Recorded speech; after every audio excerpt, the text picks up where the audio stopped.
Skies lay low where you are. On the earth you rest your feet. Yet the hands that cradle the stars are the hands that bled for me. Tá bom? Lucas, capítulo 5, verso 12. Vamos ler e orar. Estando Jesus numa das cidades, passou um homem coberto de lepra. Quando viu Jesus, prostrou-se em terra e rogou-lhe: se quiseres, pode purificar-me. Jesus, estendendo a mão, e tocou nele, dizendo: quero, seja purificado. E imediatamente a lepra o deixou. Então Jesus lhe ordenou: não conte isso a ninguém, mas vá mostrar-se ao sacerdote e ofereça pela sua purificação os sacrifícios que Moisés ordenou para que sirva de testemunha. Todavia, as notícias a respeito dele se espalhavam ainda mais, de forma que as multidões vinham para ouvi-lo e para serem saradas de suas doenças. Mas Jesus retirava-se para lugares solitários e orava. Senhor Deus, essa é a tua palavra. E nós oramos para que ela seja eficaz nos nossos corações, trazendo reflexão e transformação em nome de Jesus. Jesus estava no início do seu ministério e ele já era famoso, porque ele curava, porque ele fazia muitas coisas e também porque as suas palavras eram palavras com autoridade. Nós vimos e temos aqui, até esse momento, Jesus já foi enviado por Deus para o deserto, teve a sua vida, teve a sua identidade confirmada, já diz a respeito de quem ele era e aquilo que ele vem fazer, lendo: o Espírito do Senhor está sobre mim, e ele volta para a região da Galileia, e ele roda as cidades daquela região ao norte de Israel, aonde ele estabelece a sua base. Cafarnaum era um ponto estratégico de rotas de todos os povos. Talvez você se pergunte por que Jesus não fixou base em Jerusalém. Porque Jesus, apesar de estar nos seus 3 anos, em que ele estava aqui, ele preparou essa igreja majoritariamente dos judeus, para depois esse povo crescer por todas as nações da terra, porque esse era o propósito de Israel. Jesus fixa a sua base ao norte de Israel, para que a sua mensagem seja ouvida e alastre já por toda a terra, pelas rotas, pelos comércios que se faziam e se cruzavam naquele lugar. E a Bíblia diz, e Lucas diz, que Jesus estava numa dessas cidades. Quando passou um homem coberto de lepra. Existe uma incoerência nesse versículo. Por quê? Porque segundo a lei dos judeus, Levítico nos conta que aqueles que têm lepra, irmãos, é uma das coisas mais desagradáveis e que afeta de uma forma não só a pele, mas também ela vai corroendo todas as coisas. Se você já teve algum contato ou sabe sobre a hanseníase, que é um tipo de lepra, nós temos aqui na nossa vida aí de Minas Gerais um grande profeta aleijadinho, que era um leproso. Mas nesse contexto, nesse tempo de Jesus em Israel, o povo de Israel tinha na lei de Moisés a lepra, ou os leprosos não deveriam participar da vida comum das pessoas. Eles eram proibidos de circular na cidade, eles tinham que se retirar para os lugares aonde estavam determinados para que eles se curassem. Eles vinham, se apresentavam ao sacerdote no templo, o sacerdote o declarava leproso, o afastava do convívio social. E uma coisa que nos intriga é que havia um leproso andando na cidade. Havia um homem que não deveria estar ali no convívio das pessoas dentro de uma cidade dos judeus. Os judeus, se você sabe um pouco de sua história, é um povo que considerava qualquer coisa que a lei de Moisés declarava imundo. Eles tinham o costume, até mesmo, se eles passavam na rua e encostassem qualquer coisa que um gentio, ou seja, um não-judeu, encostou, eles lavavam as mãos quando chegavam em casa. De tamanha ojeriza, de tamanho desprezo ou exclusivismo que eles se achavam, porque eles eram o povo de Israel, do Deus Jeová. Mas havia um leproso na cidade dos exclusivistas. E uma das coisas que mais nos intriga é que esse homem, ele estava na cidade e tudo nos indica que ele estava porque ele estava ouvindo da fama de Jesus. E quando ele vê Jesus, ele se prostra com o rosto em terra. Sabe por quê, irmãos? Porque ele sabia que ele era um leproso e que ele estava diante de um mestre. Ele não somente se prostra de vergonha, mas ele se prostra porque ele sabia que ele estava diante de alguém que tinha a fama que ele havia ouvido de curar as pessoas. E qual é o seu pedido? Sabe, talvez em outras curas, talvez em outras pessoas, você vai ver tamanha fé ou tamanho pedido das pessoas, mas desse leproso não. É um homem que sabe a sua realidade. É um homem que sabe o que está acontecendo, o que está nele. E nesse contraste ou nessa comparação com a igreja, qual é a comparação da lepra com a igreja? É porque a lepra corrói totalmente o corpo, assim como o pecado corrói totalmente a nossa vida. E quando nós nos aproximamos de Jesus, nós devemos saber que éramos como esse leproso. E ninguém tocava nele. Mesmo ele estando na cidade, ele estava coberto de... Ninguém chegava perto, irmãos. E o que o texto diz? Senhor, se quiseres, pode purificar-me.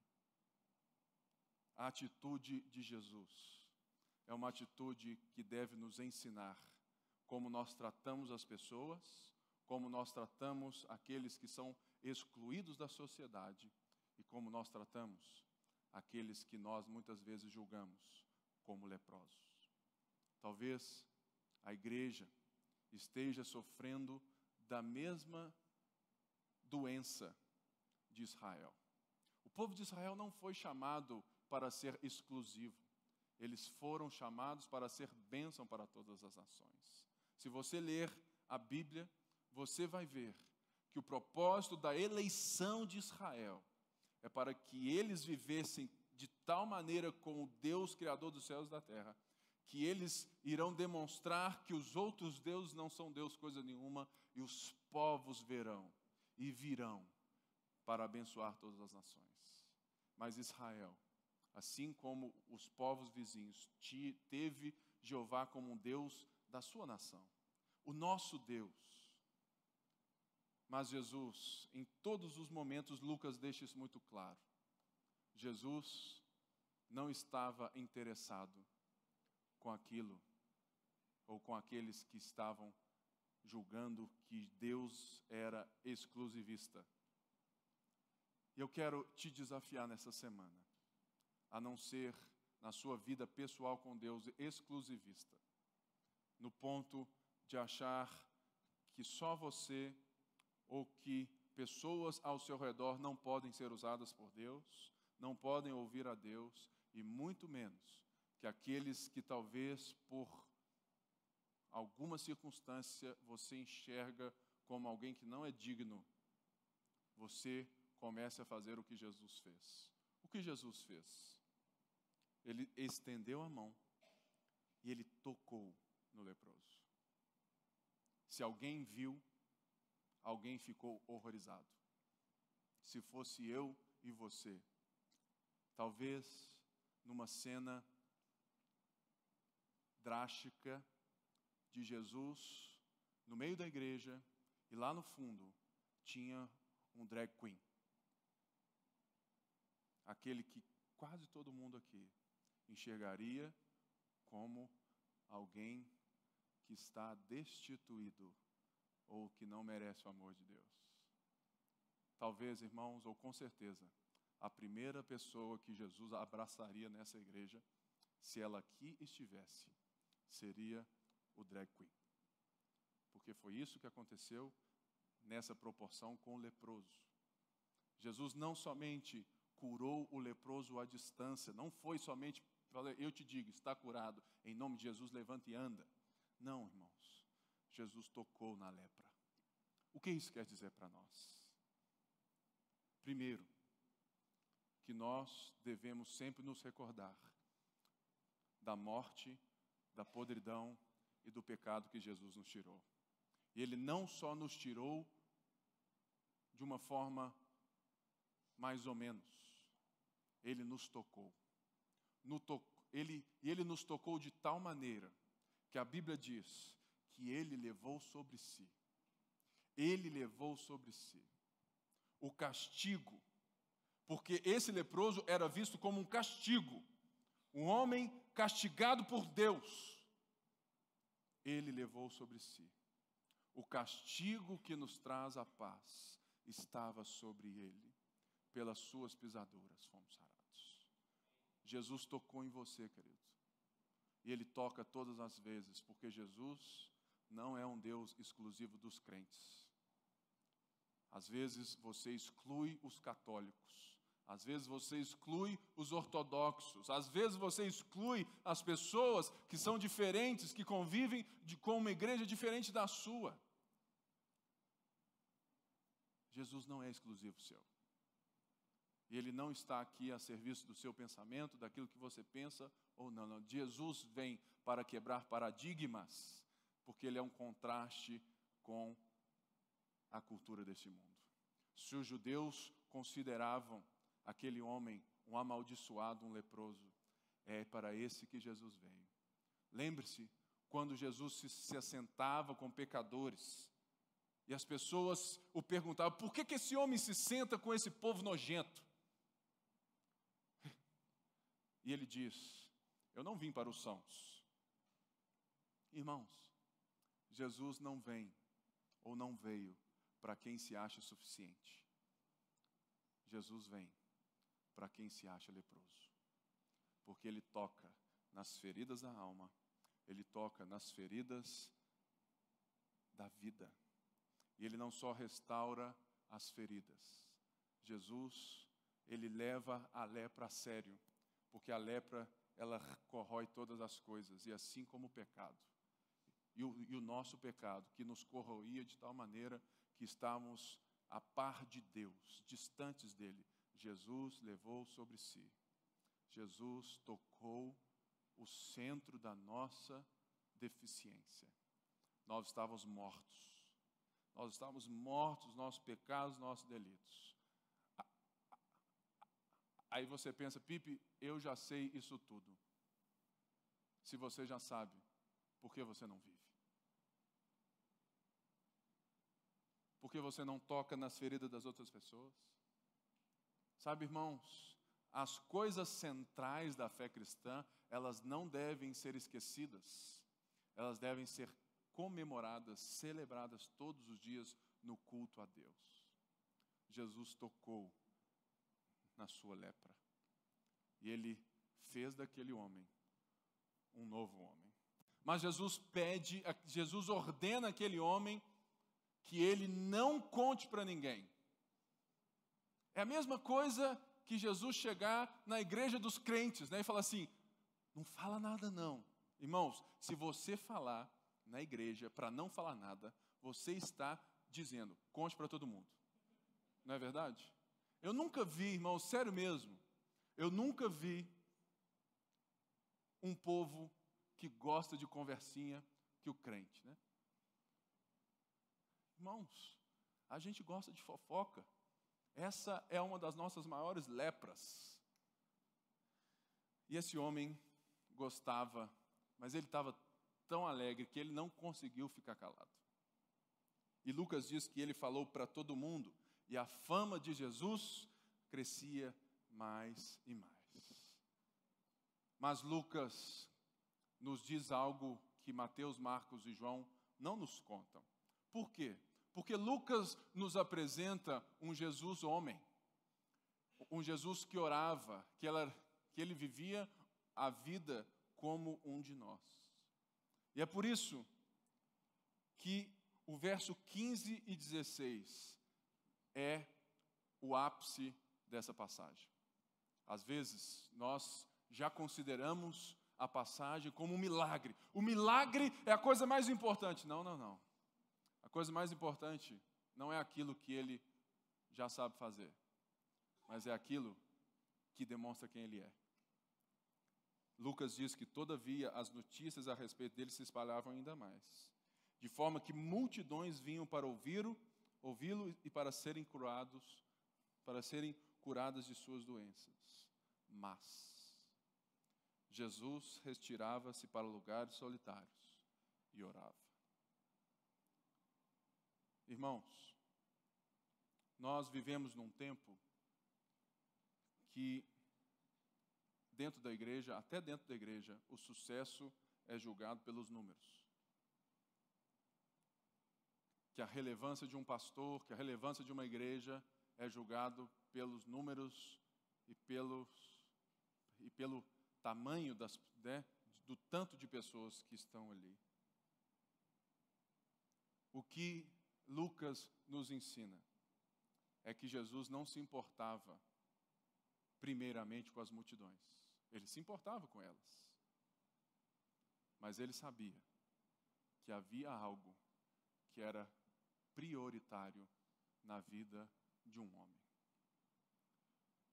Às vezes, a fama, o reconhecimento, as notícias podem nos tirar do lugar solitário de oração.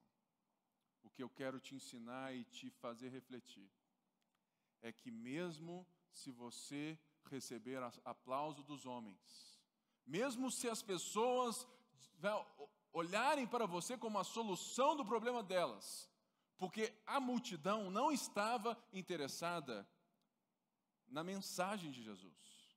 Eles estavam interessados no Jesus curandeiro. E Jesus sabia. E ele tinha o seu relacionamento com o Pai como a prioridade da sua vida. Jesus deixava multidões esperando, enquanto Lucas diz que ele orava. Qual tem sido a sua relação entre aplauso e rendição? Como que você tem se relacionado, ou como a sua vida tem buscado o reconhecimento? Irmãos, existe uma música nova da Hillsong que diz que nós tocamos os céus quando os nossos joelhos tocam a terra.